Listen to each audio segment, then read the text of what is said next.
하나님의 말씀 마태복음 18장 9절로 21절입니다. 죄송합니다. 창세기 18장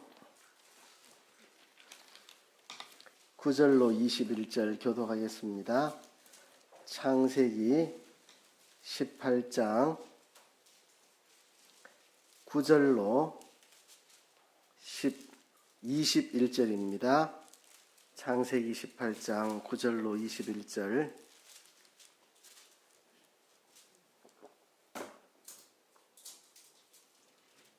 교독합니다. 그들이 아브라함에게 이르되 내 아내 사라가 어디 있느냐? 대답하되 장막에 있나이다. 그가 가라사대 기한이 이를 때에 내가 정녕 내게로 돌아오리니 내 아내 사라에게 아들이 있으라 하시니 사라가 그의 장막문에서 들었더라. 아브라함과 사라가 나이 많아 늙었고 사라의 경수는 끊어졌는지라. 사라가 속으로 웃고 이르되 내가 노시하였고 내 주인도 늙었으니 내게 어찌 낙이 있으리요. 여호와께서 아브라함에게 이르시되 사라가 왜 웃으며 이러기를 내가 늙었거늘 어떻게 아들을 낳으리요 하느냐. 여호와께 능치 못한 일이나 기한이 이를 때에 내가 네게로 돌아오리니 사라에게 아들이 있으리라. 사라가 두려워서 성인치 아니하여 가로되 내가 웃지 아니하였나이다. 가라사대 아니라 네가 웃었느니라. 그 사람들이 거기서 일어나서 소돔으로 향하고 아브라함은 그들을 전송하러 함께 나가니라. 여호와께서 가라사대 나의 하려는 것을 아브라함에게 숨기겠느냐. 아브라함은 강대한 나라가 되고 천하 만민은 그를 위하여 복을 받게 될 것이 아니냐. 내가 그로 그 자식과 권속에게 명하여 여호와의 도를 지켜 의와 공도를 행하게 하려고 그를 택하였나니 이는 나 여호와가 아브라함에게 대하여 말한 일을 이루려 함이니라. 여호와께서 또 가라사대 소돔과 고모라에 대한 부르짖음이 크고 그 죄악이 심히 조하니 내가 이제 내려가서 그 모든 행한 것이 과연 내게 들린 부르짖음과 같은지 그렇지 않은지 내가 보고 알려 하노라. 아멘. 사람은 혼자 살 수가 없습니다. 그래서 친구가 필요합니다. 우리 가운데는 친구가 많은 분들도 있고 친구가 많지 않은 사람들도 있는데요. 친구가 없는 사람은 아무도 없습니다. 우리는 혼자 살 수 없고 우리에게 친구가 필요하기 때문에 그렇습니다. 여러분들하고 가장 친한 친구는 누구입니까? 그 친구와 좋은 관계를 맺고 계십니까? 그 친구에게 서로 유익을 주고받으며 아름다운 관계를 유지하고 계십니까? 여러분들에게 가장 유익을 주는 가장 유익한 친구는 누구입니까? 친구가 소중한 만큼 좋은 친구를 잘 사귀어야 됩니다. 잠언에 보면 친구가 소중하다는 말과 더불어서 좋은 친구를 잘 사귀어야 한다는 것을 반복해서 말하고 있습니다. 좋지 않은 친구 관계는 서로를 망치고 불행하게 하기도 합니다. 우리는 서로를 유익되게 복되게 하는 참 좋은 친구를 사귀어야 합니다. 그러면 세상에서 제일 좋은 친구가 누구입니까? 그것은 바로 하나님을 우리의 친구로 삼는 것, 예수님을 우리의 친구로 삼는 것, 그게 가장 좋은 친구 사귐입니다. 하나님과 친구가 된다 생각만 해도 설레는 일입니다.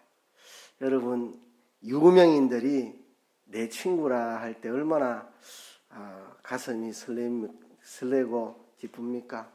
또 어떤 상당한 유력한 자리에 있는 사람이 내 친구다 그럴 때 얼마나 힘이 됩니까? 그런데 하나님과 친구가 된다. 이것은 우리가 상상하기 어려운 가슴 설레이고 벅차는 이야기입니다. 약간 옆으로 세서요. 제가 예전에 청주에서 목회할 때 한겨울 추운 날씨에 어떤 노숙자가 연락이 왔습니다. 우리 전도지 보고 이렇게 연락한다고 하면서 남자분이 노숙자인데 아들이랑 같이 찾아왔습니다. 너무 마음이 안타까워서 약도 지어주고 뭐 여러 가지 도움을 줬는데 그렇게 해가지고는 이 사람 겨울 나기가 힘들겠다 싶어서 그 당시 우리 교단에 저 순천에서 어떤 시설을 처음 샘마을이라고 열었던 목사님이 있습니다. 그래서 우리 교회에서 재직회를 열어서 이 아버지와 아들 이 노숙자를 어떻게 도우면 좋겠는가 회의한 결과 순천에 있는 샘마을로 보내서 겨울을 나게 해주자. 그래서 우리가 샘마을로 보냈습니다. 그냥 보낼 수 없어서 목욕도 시키고 하여튼 아이도 여러 가지 학용품도 챙겨주고 이렇게 해서 샘마을에 보냈는데요. 이분이 거기서 겨울을 아들이랑 잘 나고 그리고 나서 이제 거기에 머물면서 사무원처럼 그렇게 이제 목사님을 돕는 그런 일을 했는데 어느 날 이분이 목사님 제가 패티김을 잘 아는데 한번 불러올까요? 이렇게 하더라고요. 패티김 누군지 아시죠? 가수. 그래서 진짜가 불러와봐라 이래서 진짜 패티김을 불러와가지고 마을 잔치를 벌였습니다. 마을 잔치를 벌였는데 입장료를 받아가지고 돈 수백만 원이 이 수익금이 들어서 그 샘마을의 수익금으로 이렇게 다 넣고 이렇게 했는데 그 노숙자가 패티김을 잘 한다고 이게 진짜로 가나 거짓말 하나 했는데 진짜 데리고 왔더라고 이야기를 하대요.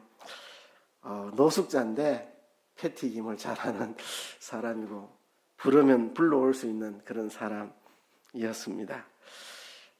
친구라 하는 게 그렇게 좋은 거죠. 친구라는 게 좋은 건데 세상에서 가장 좋은 친구는 하나님 친구, 예수님 친구, 가장 좋은 친구입니다.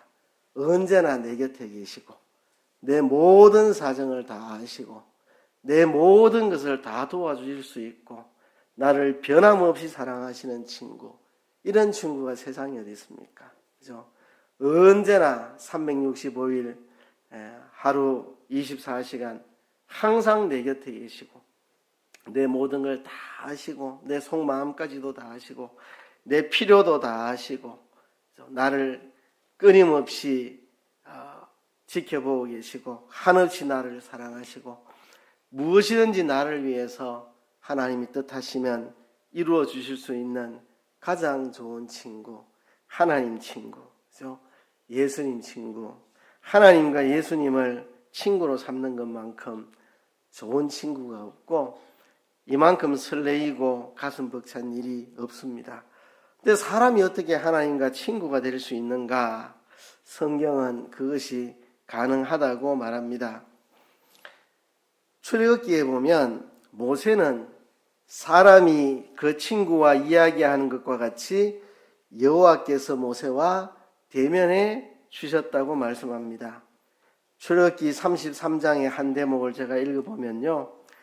모세가 항상 장막을 취하여 진 밖에 쳐서 진과 멀리 떠나게 하고 회막이라 이름하니 여호와를 앙모하는 자는 다 진 바깥 회막으로 나아가며 모세가 회막으로 나아갈 때에는 백성이 다 일어나 자기 장막문에 서서 모세가 회막에 들어가기까지 바라보며 모세가 회막에 들어갈 때에 구름 기둥이 내려 회막문에 서며 여호와께서 모세와 말씀하시니 모든 백성이 회막문에 구름 기둥이 섰음을 보고 다 일어나 각기 장막문에 서서 경배하며 사람이 그 친구와 이야기함 같이 여호와께서는 모세와 대면하여 말씀하시며 모세는 진으로 돌아오나 그 수종자 눈의 아들 청년 여호수아는 회막을 떠나지 아니하니라. 자, 구약 시대에 회막이라는 게 나옵니다. 나중에 이제 성막을 지은 다음에는 그 성막을 회막이라 이렇게 부르기도 했는데요. 그 전에도 성막을 만들기 전에도 회막이라고 하는 이 천막이 있었습니다. 진 바깥에 이 회막을 치고 모세가 거기 가서 하나님을 만납니다. 회막이라고 하는 이 이름 자체가 회자가 모일 회자잖아요. 하나님과 만나는 장소, 회막. 그래서 모세가 진 밖에 회막을 치고 그 회막에 가서 하나님과 대면하여 말씀을 나누는데, 사람이 그 친구와 이야기함 같이 여호와께서는 모세와 대면하여 말씀하셨다. 사람이 친구끼리 대화하듯이 하나님이 회막에서 모세와 대면하여 말씀하셨다. 나중에 이제 성막이 만들어지고 이 성막을 회막이라 부르는데요. 이 회막이라는 것, 성막이라는 것은 사람이 하나님을 만나는 장소입니다. 죄인된 우리가 살아계신 거룩하신 하나님 앞에 나아가는 곳, 그래서 하나님을 대면하여 만나는 곳, 그게 성막입니다. 우린 죄가 있어서 하나님을 만날 수 없어서 성막에서 제사를 드려서 우리의 죄를 씻음받고 거기서 하나님을 대면하여 만나는 곳, 바로 회막입니다.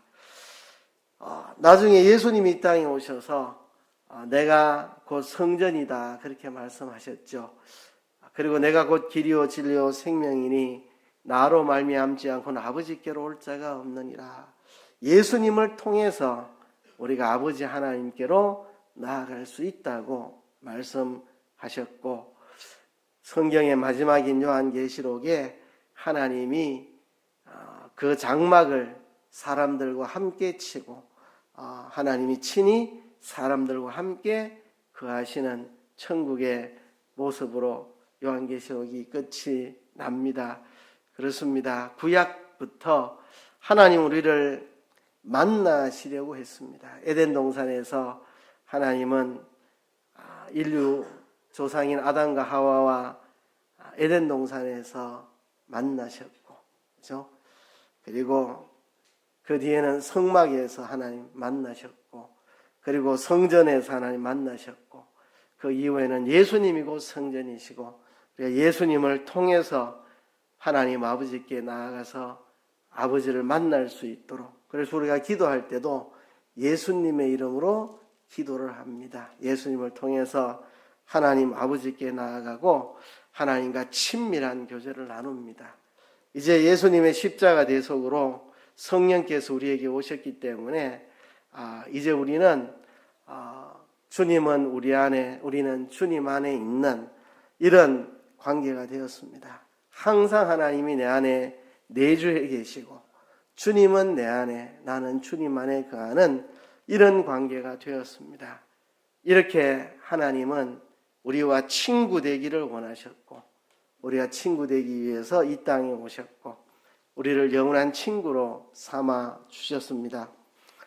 야고보서 2장 23절에 보면 이에 경에 이른바 아브라함이 하나님을 믿으니 이것을 의로 여기셨다는 말씀이 응하였고 그는 하나님의 벗이라 칭함을 받았나니 그랬습니다. 아브라함은 하나님을 믿었고 이 믿음을 의로 하나님이 여겨주셨고 그 하나님을 믿는 아브라함을 하나님의 벗이라고 칭하였다. 하나님이 아브라함을 내 벗이라, 내 친구라 그렇게 말씀을 하셨습니다. 또 예수님은 제자들을 친구라고 말씀을 했습니다. 예수님이 십자가에 못 박히시기 전날 밤 제자들과 마지막 밤을 보내실 때 예수님께서 요한복음 15장에서 포도나무 비유를 하시면서 가지가 나무에 붙어 있어야 열매를 맺는 것처럼 너희가 내 안에 있으면 열매를 많이 맺을 것이라고, 너희가 내 안에 있고 내가 너희 안에 있으면 너희가 열매를 많이 맺는다고 말씀을 하시면서 하신 말씀이 사람이 친구를 위하여 자기 목숨을 버리면 이에서 더 큰 사랑이 없나니 너희가 나의 명하는 대로 행하면 곧 나의 친구라. 너희는 나의 친구다. 너희가 나의 명하는 대로 행하면 나의 친구다. 나의 친구인 너희를 위해서 내가 목숨을 버리겠다. 내 친구인 너를 위해서 내가 목숨을 버리는 이런 사랑을 너희에게 부어주겠다 말씀하셨는데요. 이제부터는 너희를 종이라 하지 아니하리니 종은 주인이 하는 것을 알지 못함이라. 여러분, 종은 주인이 하는 것을 알지 못합니다. 주인이 종하고는 상의하지 않습니다. 종한테는 오늘은 밥 매라, 내일은 뭐 이거 해라 저거 해라 명령하고 시키지, 종하고 상의하거나 종에게 자기 중심을 틀어놓거나 그렇게 하지 않습니다. 누구에게 상의하고 누구에게 자기 중심을 틀어놓느냐? 친구와 상의하고 친구에게 중심을 틀어놓습니다. 그런데 예수님께서 너희를 친구라 하였노니 내가 아버지께 들은 것을 다 너희에게 알게 하였습니다. 아버지 하나님이 내게 주신 것을 다 너희에게 전하여서 다 알게 했고, 아버지께서 하시는 말씀을 다 너희에게 전하였으니 너희는 내 종이 아니고 내 친구다. 왜? 종은 주인이 하는 일을 모른다. 그러나 나는 너희에게 아버지께 들은 것을 다 말했기 때문에 이제부터 너희는 내 종이 아니고 내 친구다. 내 친구인 너희를 위하여 내가 기꺼이 목숨을 버리겠노라 말씀하셨습니다. 제가 전도사 시절 우리 담임 목사님은 저한테 속 이야기를 안 하셨습니다. 목회에 대해서 의논하신 적도 없고, 목회는 이렇게 하는 것이다 저렇게 하는 것이다 가르쳐 주신 적도 없습니다. 그냥 저는 교회에서 일하는 종이었습니다. 담임 목사님이 목회와 관련한 어떤 이야기도 저하고 안 하셨어요. 그래서 저는 종이었습니다. 근데 저는 담임 목사가 되면 그렇게 하지 아니하리라 마음을 먹고, 우리 전도사님이 있을 때 저는 전도사님을 종으로 부리지 않았습니다. 왜냐하면 내 속에 있는 이야기를 전도사님이 다 해줬기 때문에, 목회는 이렇게 해야 되고 말씀은 이렇게 전해야 되고, 그죠? 내 속에 있는 것을 다 이야기해주고, 그죠? 목회는 이렇게 해야 된다. 그리고 또 속 이야기도 틀어놓고 진심의 대화를 나누고, 저는 우리 전도사님을 종으로 부린 게 아니고 친구로 대했습니다. 예수님께서 종은 주인이 하는 것을 알지 못하나 친구인 너희에게 내가 아버지께 들은 것을 다 이야기하였으니 너희는 내 종이 아니고 내 친구다. 친구인 너희를 위해 내 목숨을 버리겠노라. 참 사람이 친구를 위하여 자기 목숨을 버리면 이에 더 큰 사랑이 없나니, 예수님과 친구가 되어서 예수님이 친구인 나를 위해 목숨을 버려주시는 이 큰 사랑을 받는 것, 이게 하나님과 우리 사이의 친구됨입니다. 3일 전 주일 오후에 하나님의 벗이 된 아브라함에 대해서 우리가 살펴봤죠. 하나님께 민감하고 하나님께 민첩하라는 제목으로 아브라함에 대한 말씀을 전했습니다. 아브라함은 하나님과 친구였습니다. 친구끼리는 서로에 대해서 잘 알고 서로 민감하고 민첩합니다. 서로의 눈빛만 봐도 무슨 생각을 하고 있는지 알고, 그게 친구잖아요. 그래서 하나님의 친구된 아브라함은 하나님께 민감하고 하나님께 민첩했습니다. 구약시대의 여호와 하나님께서 여호와의 사자라는 이름으로 사람의 모습으로 나타나는 신비한 일들이 한 번씩 있었습니다. 이게 어떻게 그렇게 됐는지 설명은 못하겠습니다. 하나님의 존재를 우리가 다 알 수 없고, 하나님의 나타나시는 신비한 현상을 우리가 다 설명할 수는 없으나, 구약시대에 분명히 하나님께서 여호와의 사자라는 이름으로 사람의 모습을 하고 나타나신 적이 여러 번 있었습니다. 신비한 일들이었죠. 아브라함이 가나안 땅 헤브론 마므리 상수리 숲을 근처에서 장막을 치고 살고 있을 때 하나님이 아브라함에게 나타나셨습니다. 때는 오정쯤이었고 아브라함은 자기 장막 문 앞에 앉아 있었는데, 그 앞을 지나가던 세 사람이 맞은편에 서 있는 것을 보고 즉시 달려가서 영접하고 몸을 땅에 굽혀 주님이라고 칭하면서 은혜를 구하였습니다. 이런 태도를 볼 때 아브라함은 자기에게 나타나신 하나님을 즉각 알아보는 민감함이 있었습니다. 마치 이 땅에 오신 예수 그리스도를 아무도 알아보는 사람이 없었습니다.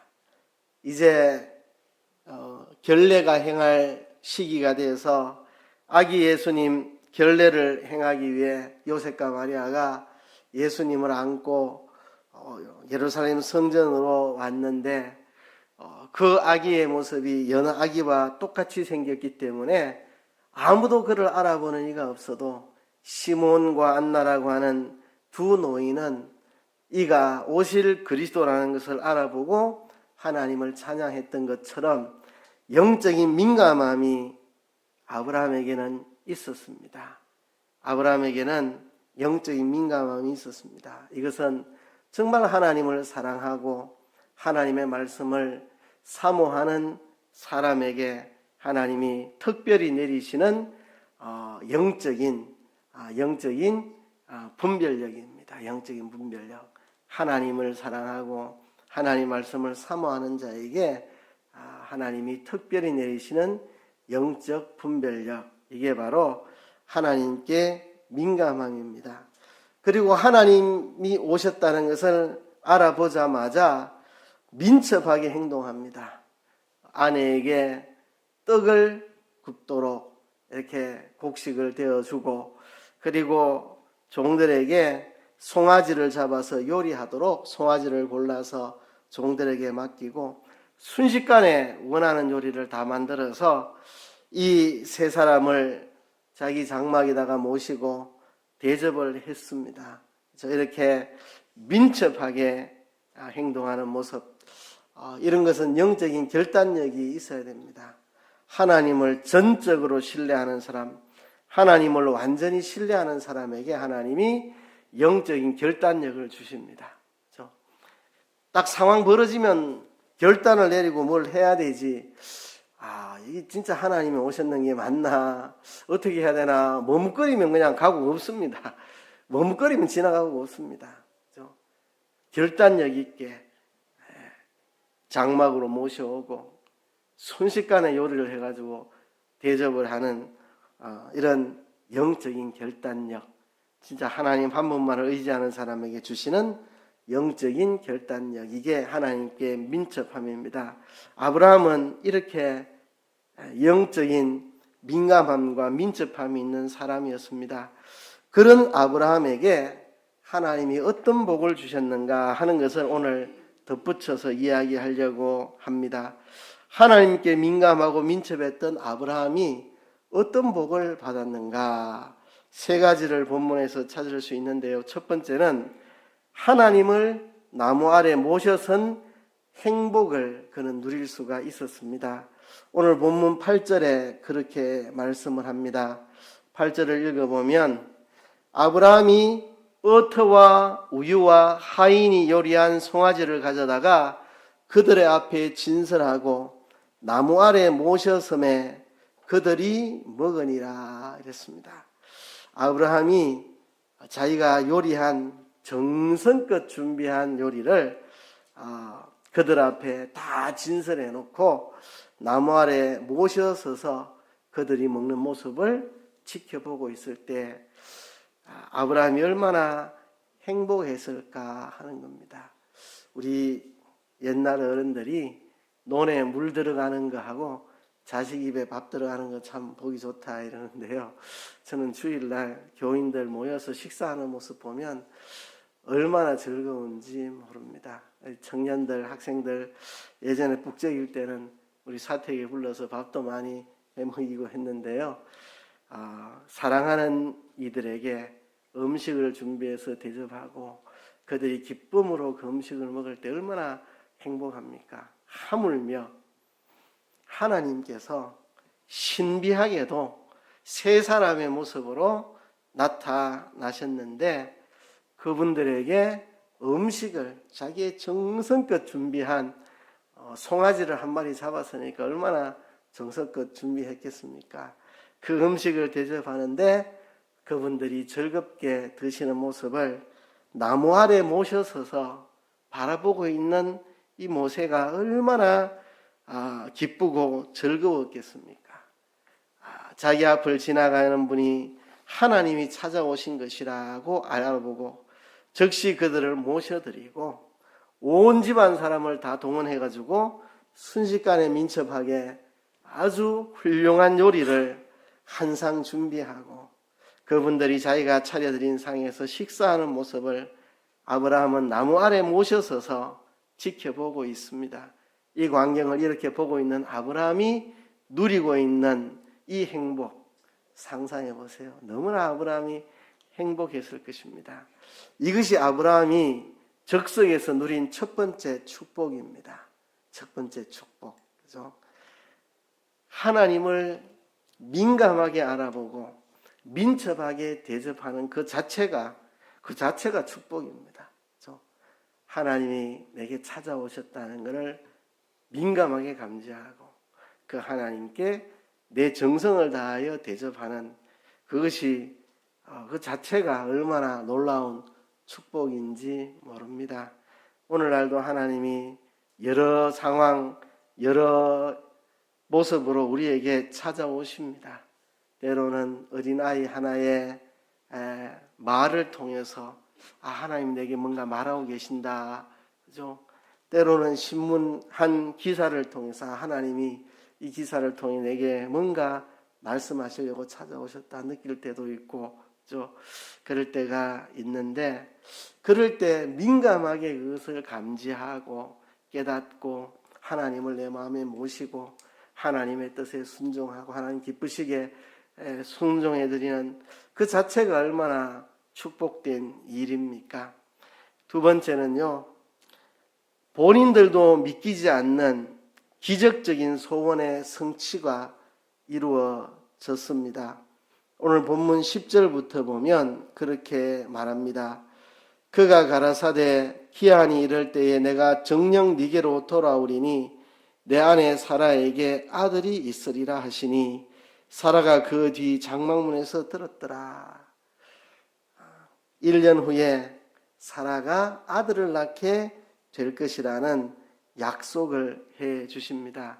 이 약속은 본인들도 지금 잘 믿지 못하는 일입니다. 과거에 하나님이 아브라함을 불러서 가나안 땅으로 이끌어 드릴 때에 내 자손을 통해서 천하 만민이 복을 얻게 될 것이라고 약속하셨고 아브라함에게 그 가나안 땅을 걸어보게 하시고 이 땅을 다 너의 후손에게 주리라고 약속하셨는데 천하 만민이 너와 내 후손을 통해 복을 얻을 것이라고 하나님이 약속하셨는데 아무리 기다려도 자식이 태어나지 않습니다.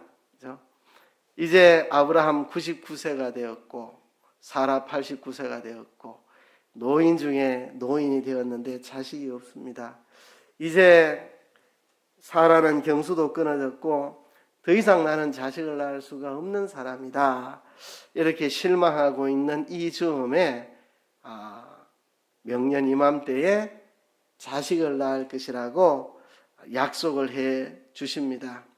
평생 소원이었지만 지금은 절대 실현 가능성이 없는 절대 불가능한 일처럼 보여서 자신들도 포기해버린 것 같은 아들을 얻는 이것이 현실로 이루어진다는 약속을 받았습니다. 하나님께 대하여 이렇게 민감하고 민첩했던 이 사람에게 하나님은 1년 후에 반드시 아들을 주신다는 약속을 하셨습니다. 사라도 정말 믿기지 않는, 그래서 웃어버린, 내가 지금 89세고 경수도 끊어졌는데 뭔 자식을 낳는다고 자기도 웃어버릴 정도로 믿기지 않는 이 기적적인 소원의 성취를 하나님이 이루어 주신다고 오늘 반복해서 그것을 말하고 있습니다. 분명히 명년 이맘때에 자식을 주겠다고 반복해서 아브라함과 사라에게 말씀하고 계시는 모습을 봅니다.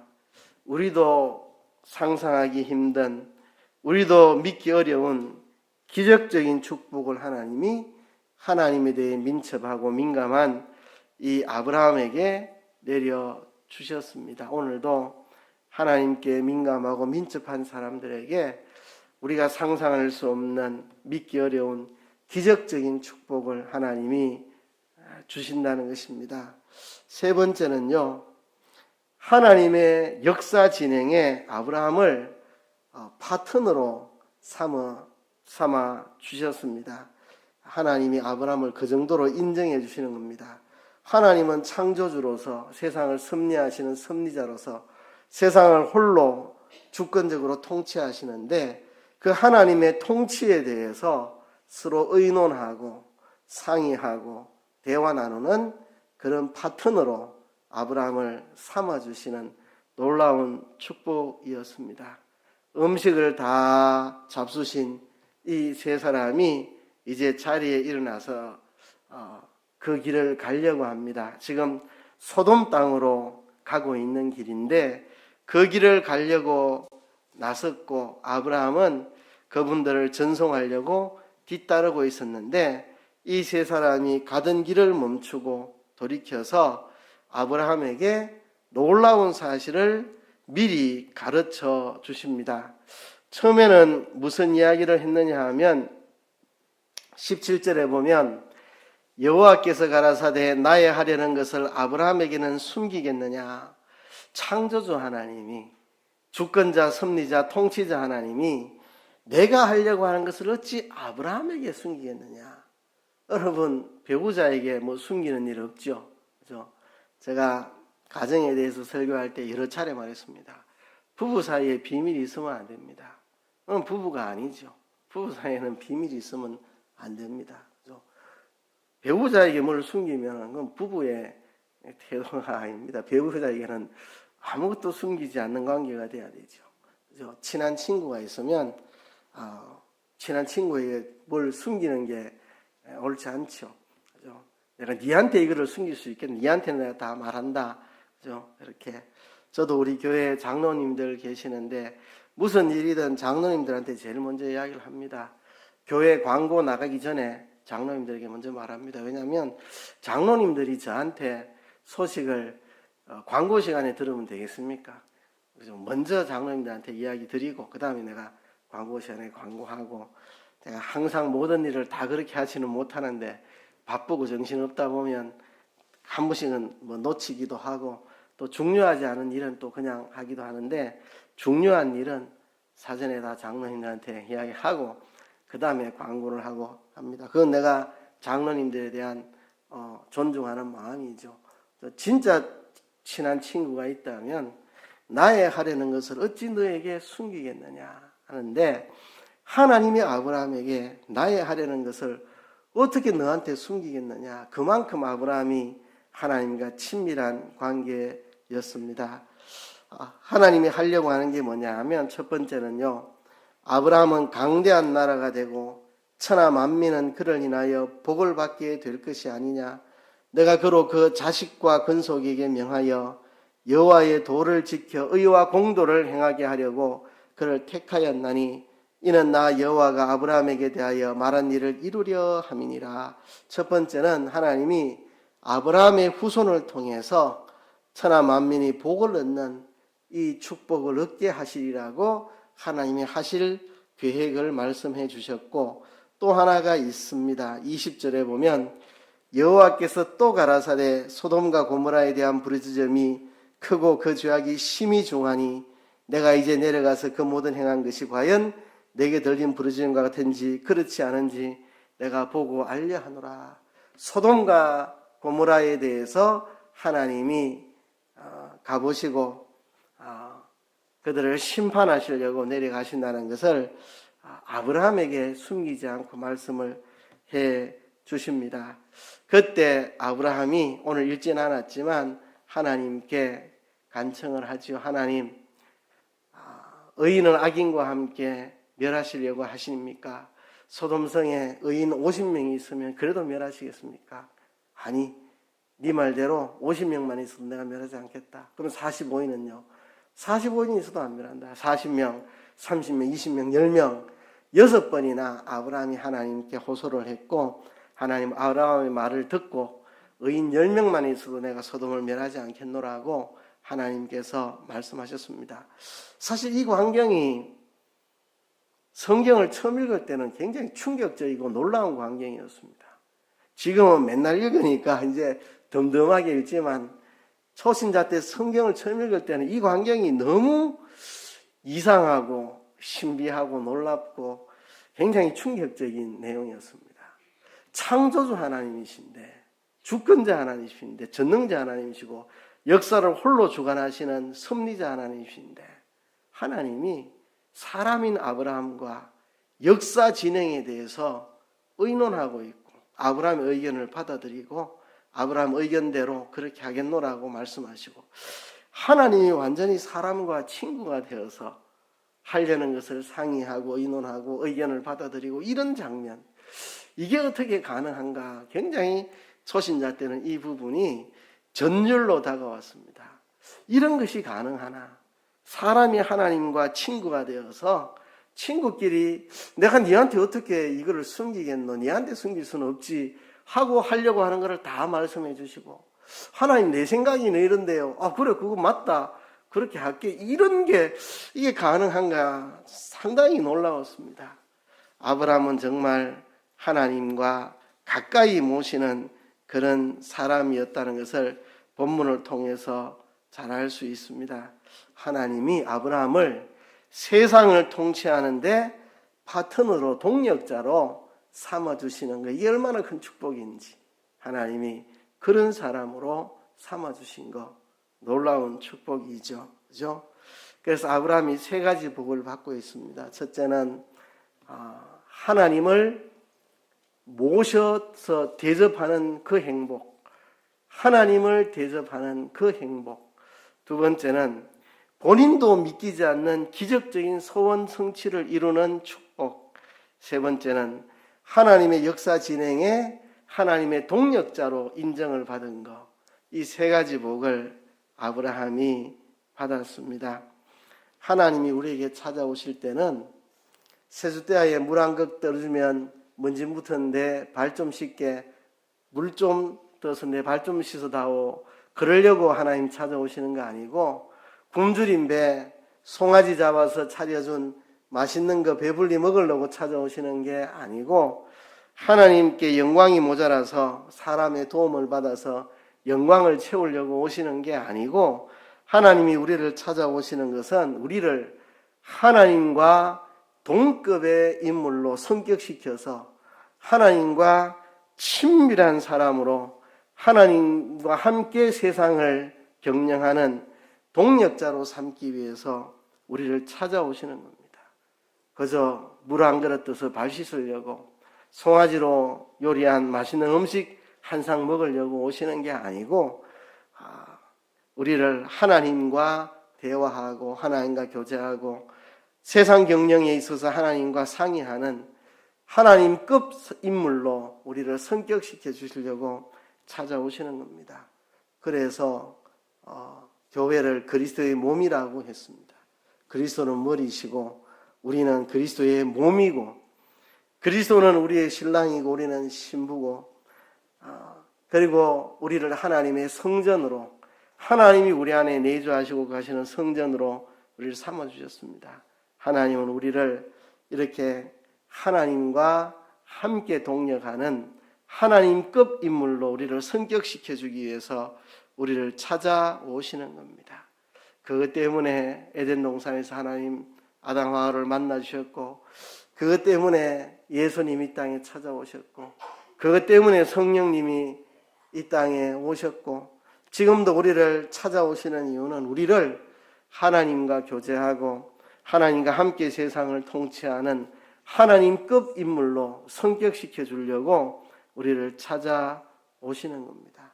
하나님의 역사 진행에 함께 상의하는 멋진 친구로 삼아주시기 위해서 우리를 찾아오시는 겁니다. 그래서 하나님께 대해서 민감했고 민첩했던 사람을 찾고 계십니다. 하나님께 대해서 민감하고 민첩한 사람을, 아브라함처럼 하나님께 민감하고 민첩한 사람을 오늘도 찾고 계십니다. 이렇게 하나님께 민감하고 민첩한 사람은 그 자체가 복받은 거고, 하나님께 민감하고 민첩하게 반응해서 하나님을 모시고 하나님 뜻을 받들고 그 자체가 놀라운 축복이고, 그리고 사람도 우리 스스로도 믿기 어려운 기적적인 소원 성취를 하나님이 이루게 해주시고, 그리고 하나님의 동력자가 되어서 하나님과 함께 이 세상을 경영하는 일에 동참하는 위대한 축복을 누리게 됩니다. 우리도 하나님께 민감하고 민첩한 사람이 되어서 하나님을 모시는, 하나님을 우리 안에 모시는 축복을 받고, 우리도 상상이 어려운 하나님의 기적적인 은총을 받고 하나님의 동력자가 되는 위대한 축복을 누리는 저와 여러분 되시기를 주의 이름으로 축복합니다.